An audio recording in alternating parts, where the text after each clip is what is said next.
మారేడు చెట్టు వంక ఒక్కసారి చూస్తే చాలు పుణ్యం.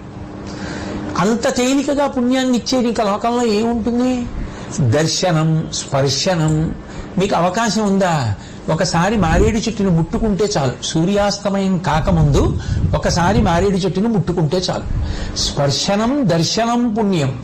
ఇక అవకాశం ఉండి దానికి ఒక ప్రదక్షిణం కూడా చేస్తాను అంటే ఇంకంతకన్నా భాగ్యం ఏముంది?